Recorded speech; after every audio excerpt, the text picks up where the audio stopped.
My name is Cassandra Wade, and 8 years ago, my parents threw me out of the house on my birthday. But before I tell you what happened next, I want you to do something. Comment where you're watching from and what time it is. And if you believe family should protect you, not destroy you, hit like and subscribe. Because what happened 8 years later is something they never saw coming. I still remember that night like it just happened. It was supposed to be my 18th birthday. I thought maybe, just maybe, they would finally be proud of me. But instead, my father stood at the door, holding my suitcase. "You're a burden," he said. No emotion, no hesitation, just cold. My mother didn't stop him. She didn't even look at me. And just like that, the door closed. I stood there, on the street, with everything I owned in one bag. I didn't cry, not because it didn't hurt, but because I didn't understand. What did I do wrong? The next morning, my phone rang. It was my grandfather. He didn't ask questions, he didn't judge.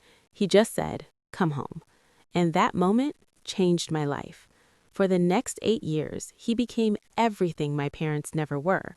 He helped me finish school, gave me a place to live, taught me how to manage his rental properties, and every time I tried to thank him, he would smile and say, "Family takes care of family." 3 months ago, he passed away, quietly, in his sleep. And the day of the will reading, I honestly expected nothing. Maybe a small amount, maybe just memories. But I was wrong, very wrong. Because when I walked into that lawyer's office, something felt off. My parents were already there, smiling like nothing had ever happened. My mother even hugged me. "Sweetheart, we missed you." Missed me? For 8 years, they didn't even call.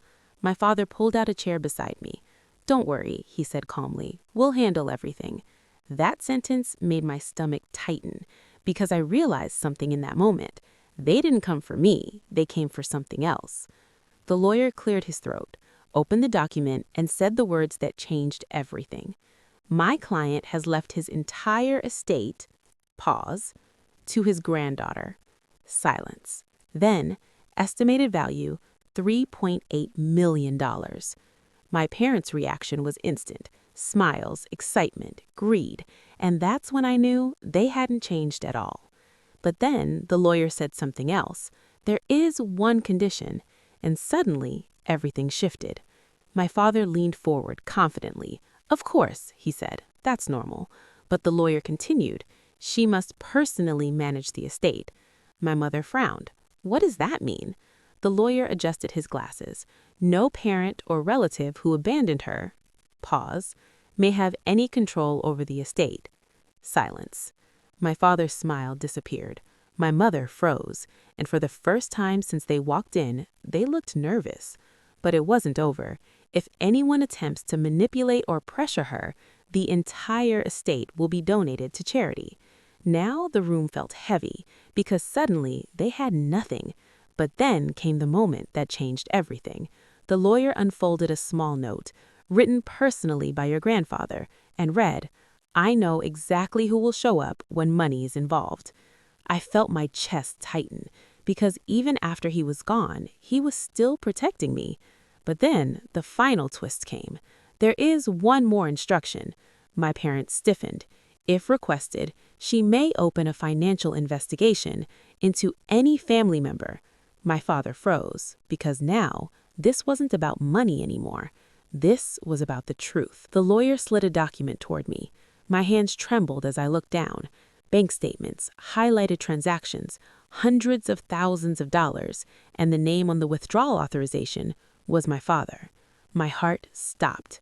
"This was taken 8 years ago," the lawyer said quietly, "the same week I was thrown out." And suddenly, everything made sense. They didn't kick me out because I was a burden.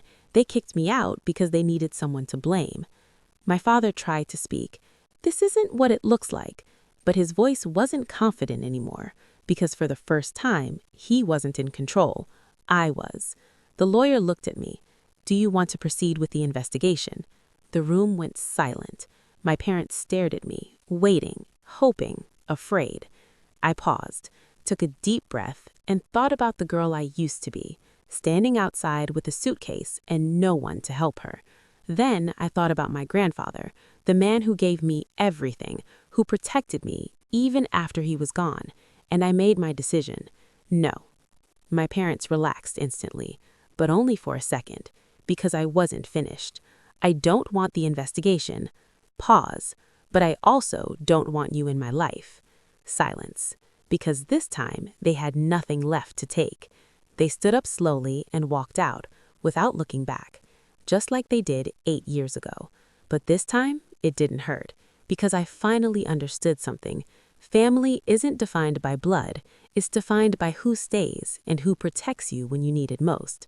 If you made it this far, comment one word: strong. Because no matter what you've been through, you can rebuild your life. And if you want more real stories like this, subscribe, because some truths deserve to be told.